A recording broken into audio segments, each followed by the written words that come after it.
身为一个全台走透透、深入体验在地客庄文化的背包客，沿着台三线秀丽的美景一路南下，我来到了苗栗卓兰的客家庄。听说这里有间陪伴当地人走过半世纪的饼店，喜欢在旅途中享受美食的我，当然也不能错过喽。我很少看到啊，试吃的饼啊，有这么丰盛的。是，有没有像喜饼的 buffet 啊？哦，有哎，我觉得好丰盛哦，这样子有没有让你一盘一盘的？对啊，有没有让你很幸福的感觉呢？有，吃来的那个口感好好哦。哦，这些饼啊，都是谁做的啊？哦，是我的父亲。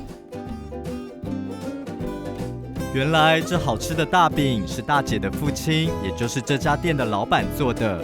我来到厨房拜访正在做饼的老板，为了让我体验早期的手工做饼，老板也不吝啬的拿出他的传家宝来教我。江大哥，我看过这个板模，因为我记得早期啊，客家人都会用这个板模啊，然后来做不管是板啊，或是做糕点啊、饼啊。这是地伦的大饼，这叫做大饼，越大然后可以分享给更多人，对，而且也是圆满。对，哇，大哥小时候都是这样做饼。对啊。大哥是什么时候开始做饼的？国小毕业13岁就开始做饼，以前学做饼很苦啊，每天早上都1点都要起来，因为以前没有那个机器，也没有油纸袋。我做饼的时候是没有油纸袋的，也没有机器，对得出来的，很漂亮啊，技巧一样很漂亮。想不到手工做饼每一个步骤可都是充满了学问。看着热腾腾刚出炉的大饼，我也忍不住想来品尝一下这令人感到幸福的好滋味。哦，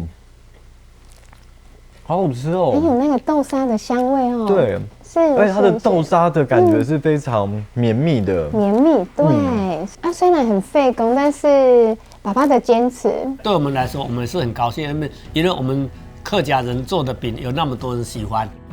严选在地食材，保留食物的真实风味，是老板一家人对做饼的坚持，用心付出的态度，透过手感的温度，将满满的祝福调味在每一块饼里，让客人品尝到的不只是大饼的美味，还有一份记忆在心中的幸福与感动。